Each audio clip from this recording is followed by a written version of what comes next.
I'm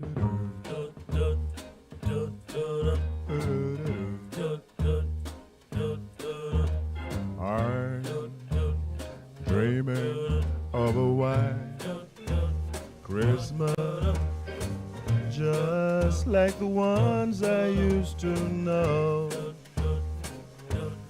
where those treetops listen and children listen to hear sleigh bells in the snow, the snow. Then I am dreaming of a white.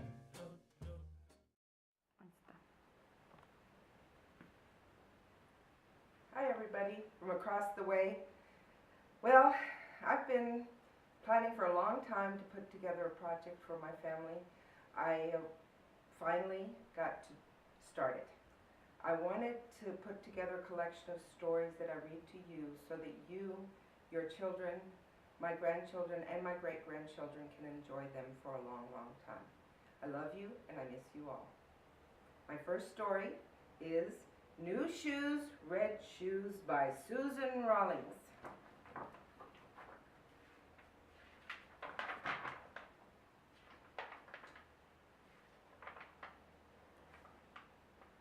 Two shoes, small shoes, off to get some new shoes. Low shoes, high shoes, sitting on the bus shoes.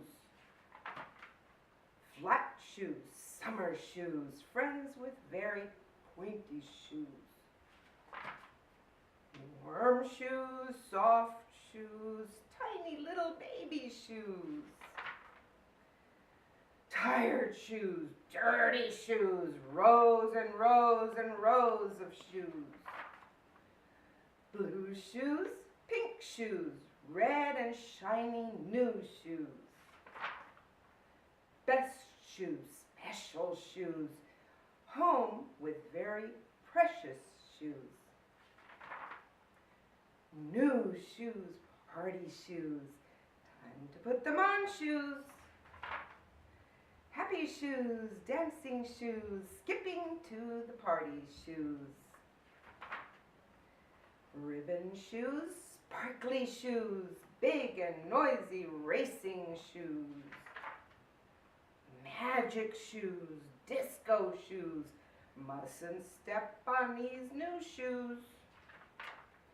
Lots and lots and lots of shoes, but best of all are my shoes.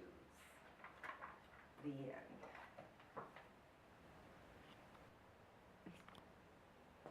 Okay, now, Mama, Do You Love Me? By Barbara M. Josie, illustrated by Barbara Lavallee.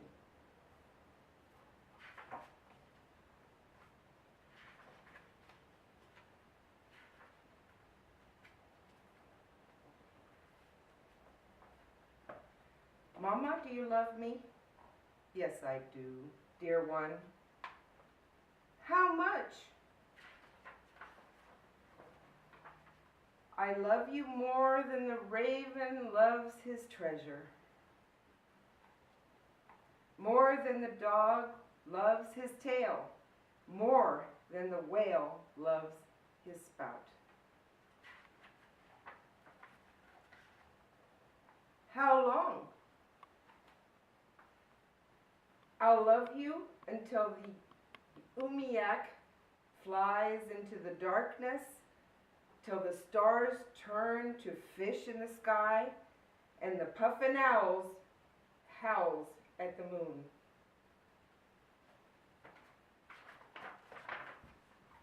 Mama, what if I carried our eggs, our Partigan eggs, and I tried to be careful and I tried to walk slowly, but I fell and the egg broke?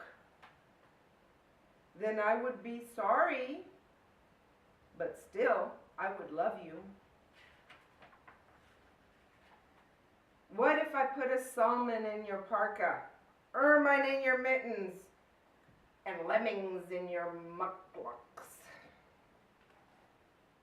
Then I would be angry. What if I threw very angry, but still, I would love you.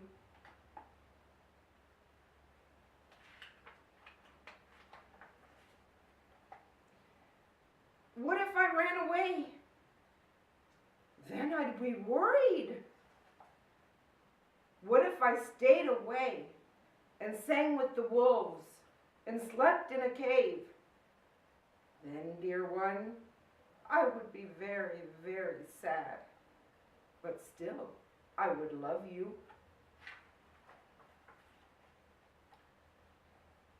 What if I turned into a muskox? Then I'd be surprised. What if I turned into a walrus? Then I would be surprised and a little scared.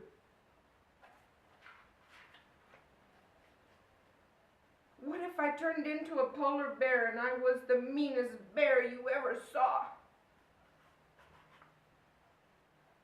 And I had sharp, shiny teeth, and I chased you into your tent and you cried.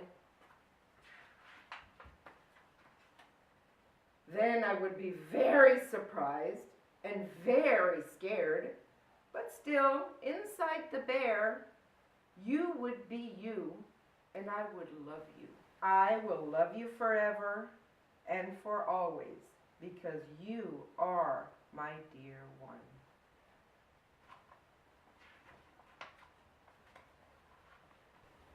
"10 Little Fingers and 10 Little Toes" by Mem Fox and Helen Oxenbury.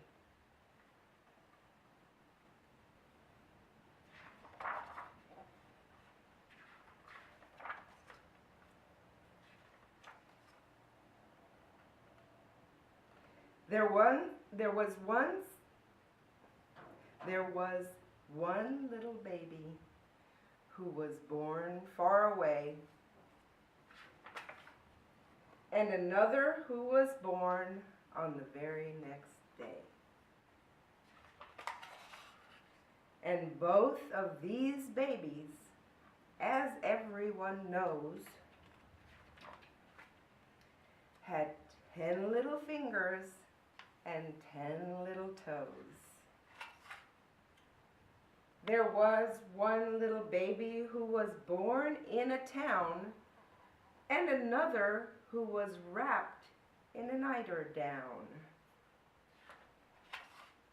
And both of these babies, as everyone knows, had 10 little fingers and 10 little toes. There was one little baby who was born in the hills, and another who suffered from sneezes and chills.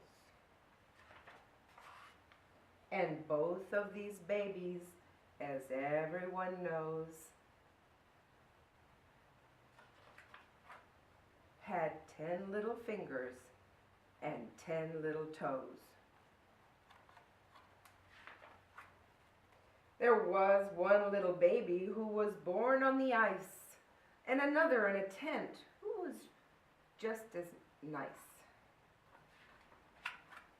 And both of these babies, as everyone knows,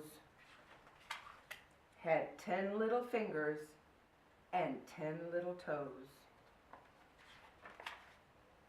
But the next baby born was truly divine. A sweet little child who was mine, all mine. And this little baby, as everyone knows, has 10 little fingers, 10 little toes, and 3 little kisses on the tip of its nose. The end. The Gunny Wolf, retold and illustrated by A. Delaney.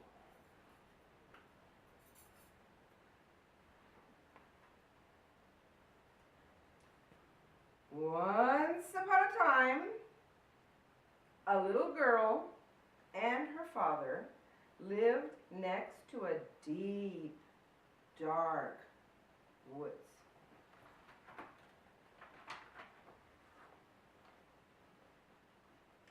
The little girl never went into the woods. Nobody did.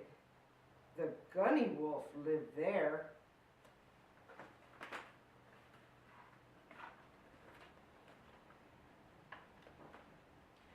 But one day, the little girl saw a flower blooming just inside the woods.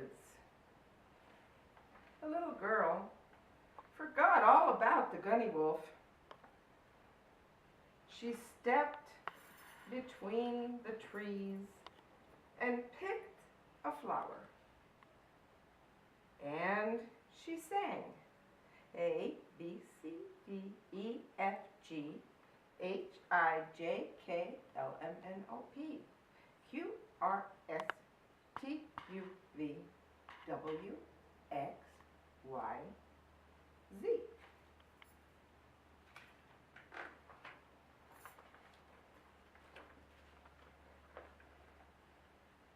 When the little girl looked up, she saw more flowers. Again, she forgot about the gunny wolf. The little girl skipped deeper into the woods and picked the flowers, and she sang A, B, C, D, E, F, G, H, I, J, K, L, M, N, O, P, Q, R, S, T, U, V.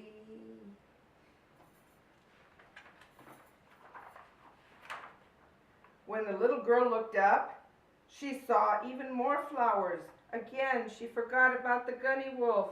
The little girl ran deep into the woods and picked more flowers, and she sang A, B, C, D, E, F, G, H, I, J, K, L, M, N, O, P.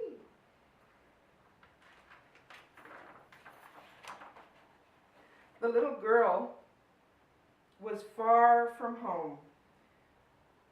Holding her flowers, she turned to go. And there was the gunny wolf.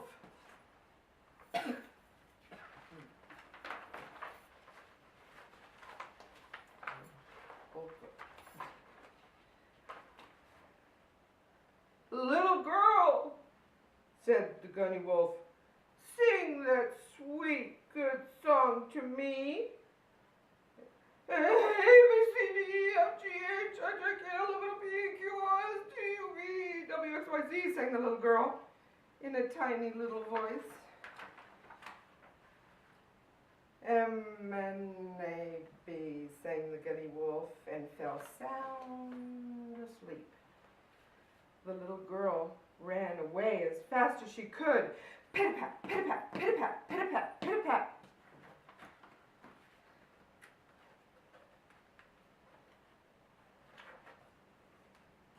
The gunny wolf woke up. Hunkacha, hunkacha, hunkacha, hunkacha, hunkacha. He ran and soon he caught up with the little girl. Little girl, said the gunny wolf, sing that sweet song to me again.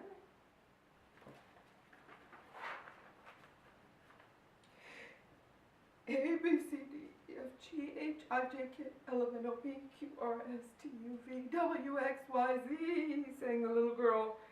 Q, R, L, S, P, sang the gunny wolf, and he fell sound asleep. Pit-a-pat, pit-a-pat, pit-a-pat, pit-a-pat, pit-a-pat, pit-a-pat. The little girl ran back through the woods as fast as she could.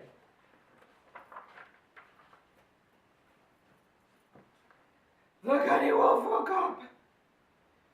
He ran again and caught up with the little girl. Hunkacha, hunkacha, hunkacha, hunkacha, hunkacha.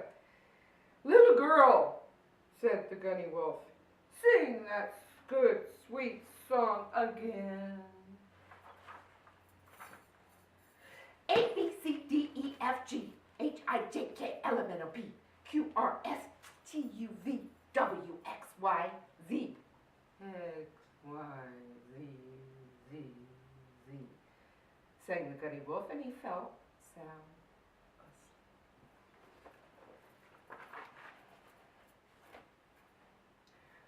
asleep. The little girl ran out of the woods. Phew, said the little girl.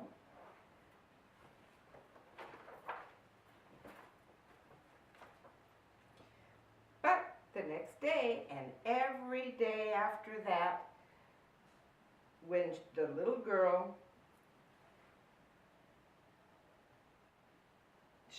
when the little girl went outside, she gathered flowers and more flowers and more flowers and more flowers.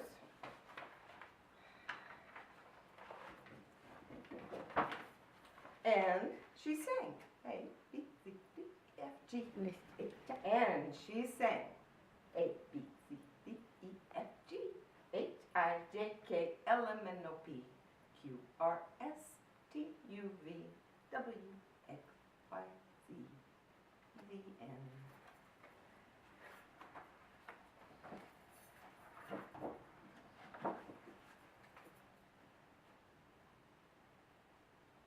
Hi, y'all. A Possum Come A-Knockin' by Nancy Van Lan and illustrated by George Booth.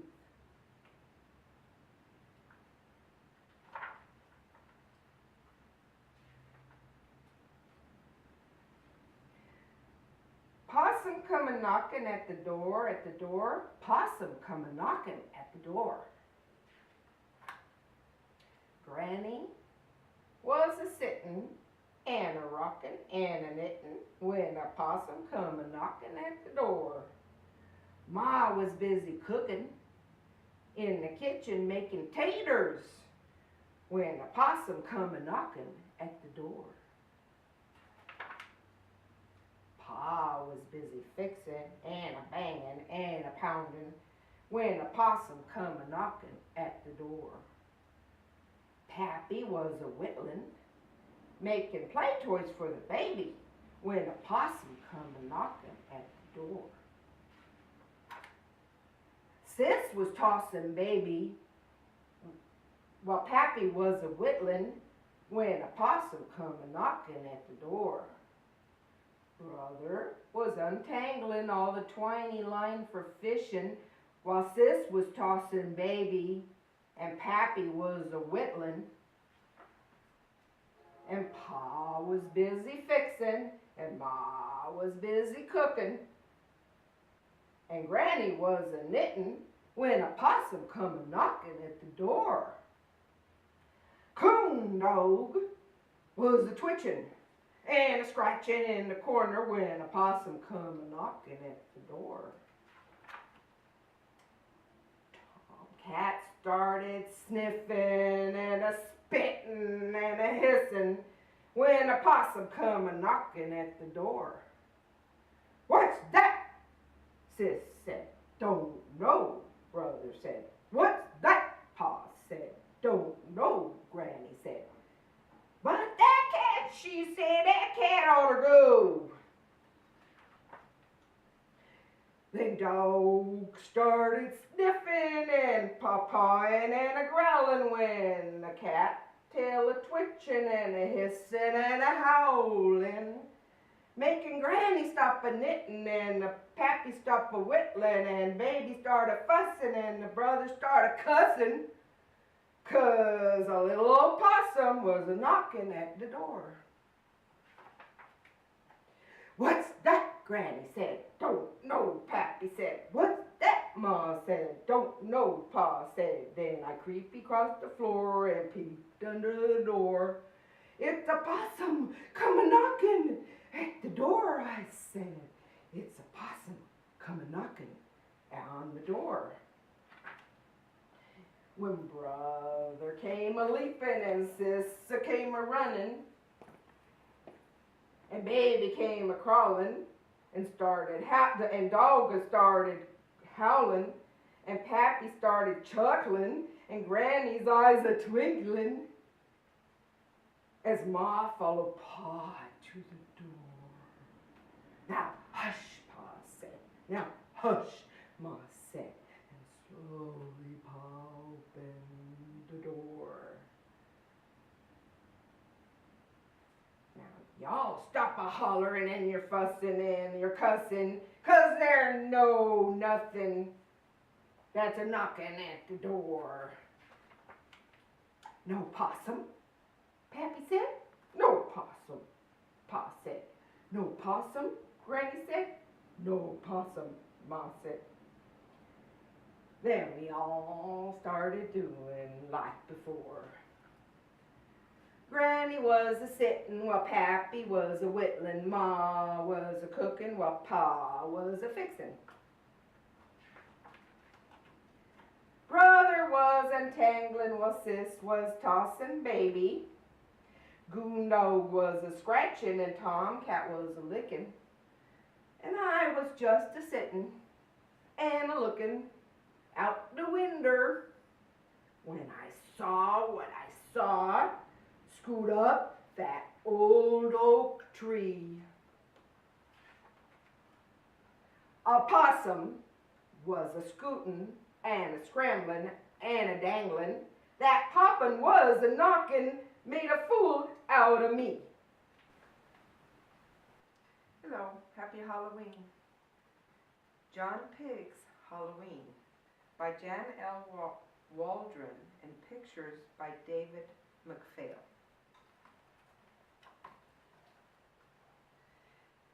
It was cool and hazy on Halloween night. The silvery moon shed a ghostly white light. As the fog billowed in and the bats flitted about, trick-or-treat piggies got dressed to step out. Two of the pigs made a long flowing cape with safety pins, thread, and some shiny black tape. Another smeared rouge on the beaming brown face of a piggy whose ears were wrapped in red lace. One of the pigs wore a huge rubber nose, suspenders with knickers and blue checkered hose. A tiny chick pig donned a towering chapeau, then finished things off with a tangerine bow. In masks and warm jackets and long floppy shoes, the boisterous piggies perfected their booze. But one silent piggy, whose first name was John, just sat in the shadows with no costume on. "Let's move it. Let's roll. Where's your bag and disguise?" "I'm not going," John said. "Go without me, you guys." "Not going," they howled. "Did we hear you right?" "I'm tired," said John. "I'll stay home tonight." So the gussied up piggies all bid John adieu as they rushed to the doorway and crowded on through. But John wasn't tired. He was nervous and scared. He would have dressed up and gone out if he dared. When no treaters called or were even in sight, John feared he was in for a long, lonely night. So he pulled a fat pumpkin from deep in the pile and carved out a face with a wide, jagged smile. Then he thought he heard grumbling outside the door and saw wavering spirits float up through the floor. And when a dark shadow appeared past his nose, John dove under the table and shivered and froze. Kaboom! Came a bang and a loud piercing yelp. Had somebody crashed who needed his help? He heard a long moan. Then the door seemed to creak. Who was outside? Did he dare take a peek? What he saw was a striped yellowed cat and a small crumpled witch in a banged up black hat. "What happened?" John gasped. "Are you here for a treat?" "Of course," said the witch without skipping a beat. "But these steps are too dark. Where's your Halloween light?" "Just a minute," said John. "This will brighten the night." "That's better," she said. "Now the others can see. So where are the goodies for Kitty and me?" We have long curly ribbons of red licorice and crystal rock candy right here in this dish. "Yuck!" the witch scowled. You call that a treat? You need a savory snacks that real monsters can eat." As she zoomed around the room with her broomstick and cat, she spied leftover pumpkin and said, "Don't waste that. We can make a molasses and spice pumpkin pie, salt seeds and toast them till crispy and dry. So put on an apron and go wash your hands. Then get out some bowls and a dozen round pans. Have you got any apples? Any cinnamon sticks? Find what I need and I'll show you some tricks." John and the witch began sifting and stirring. She cracked the eggs as the blender was whirring. He scooped out pumpkin and mashed it all up. She mixed heaps of sugar and cream in a cup. He rolled out the dough for the tarts and the pies, while the witch made witch cookies with raisins for eyes. "Now we are cooking," she said with a grin. "Open the oven, we've got food to put in." Soon more trick-or-treaters began to stop by. They'd seen the lit pumpkin and smelled the warm pie. "They're my pals," the witch whispered in John's little ear. "They're loud and they're messy, but nothing to fear." "Trick or treat," howled the callers. "Bring on the fun." John offered them seeds since the pumpkins' pies were not done. When the Halloween goodies were ready to eat, the noisy crowd drooled and tripped over their feet. A man in a cape from his ears to his toes smeared cream on his chin and some on his nose. A wild woolly werewolf who howled at the moon slurped pie from a bowl with a big wooden spoon. While the witch and a wizard slow waltzed through the air, a slimy green creature slipped right off its chair and oozed in between dirty discoing brutes who had spiders with webs on their crusty white suits. As this ghostly group danced and chowed down his food, a beaming John Pig was caught up in the mood. "I wish you could stay, this party could last." "Me too," gushed the witch. "This bash was a blast. But I'm sorry to say that our gang must head back while the moon is still out and the sky is still black." There's always next year. Next Halloween, we'll come back for a visit and check out the scene. John's housemates returned with stuffed bags and cold toes, with popsicle noses and lopsided bows. Poor John, they all sighed. He really missed out. He skipped Halloween and been lonely, no doubt. "Yikes!" said the pig as they spotted John's pies. They could not believe their tired pink eyes. "Welcome," said John Pig. "Would you care for some mousse? persimmon plum pie, and my spiced apple juice. Our house is so cozy, the aroma so pleasing. We're so tuckered out from our trick-or-treating. John offered his housemates fat muffins with cream, orange striped sundaes, and pumpkin supreme. Look at this kitchen, there's so much to eat. Yum, cooed the pigs as they downed one last treat. John opened the pumpkin and blew out the light. He covered the cakes and called it a night. He climbed up the stairs and crawled into bed with visions of goblins and ghosts in his head.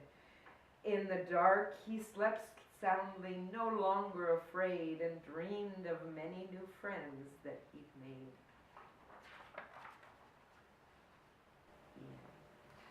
The Night Before Christmas.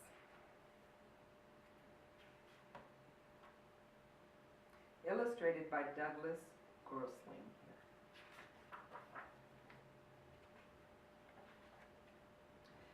'Twas the night before Christmas, when all through the house not a creature was stirring, not even a mouse.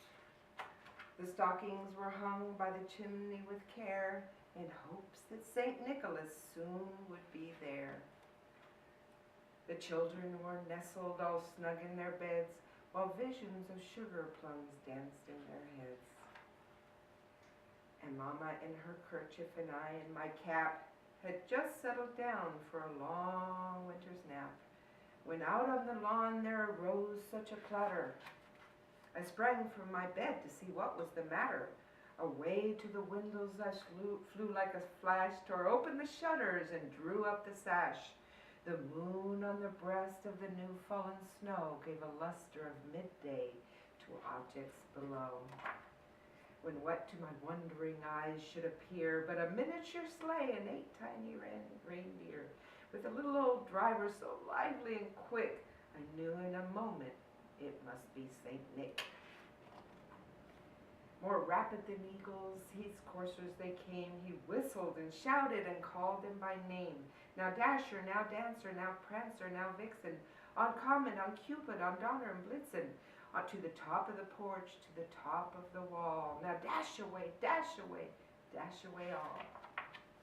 And dry leaves that before the wild hurricane fly, when they meet with an obstacle, mount to the sky. So up to the housetop the coursers they flew, with a sleigh full of toys, and St. Nicholas too. And then in a twinkling I heard on the roof the prancing and pawing of each little hoof. As I drew in my head and was turning around, down the chimney St. Nicholas came with a bound. He was dressed all in fur, his eyes how they twinkled, his dimples how merry. His cheeks were like roses, his nose like a cherry. His droll little mouth was drawn up like a bow, and his beard in the beard on his chin was as wide as the snow. The stump of a pipe he held tight in his teeth, and the smoke it encircled his head like a wreath.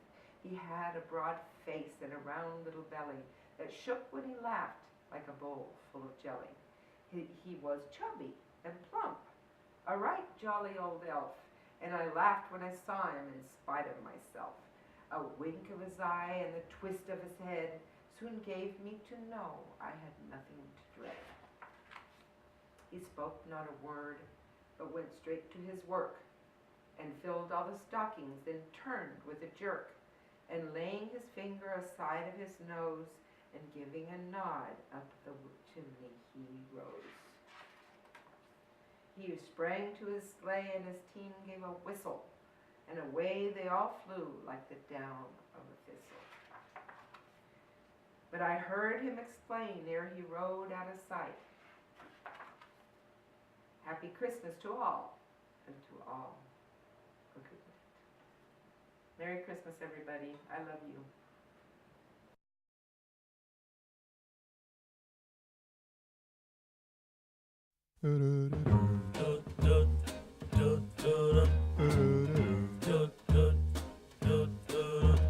I'm dreaming Christmas, just like the ones I used to know, where those treetops listen and children listen to hear sleigh bells in the snow, the snow.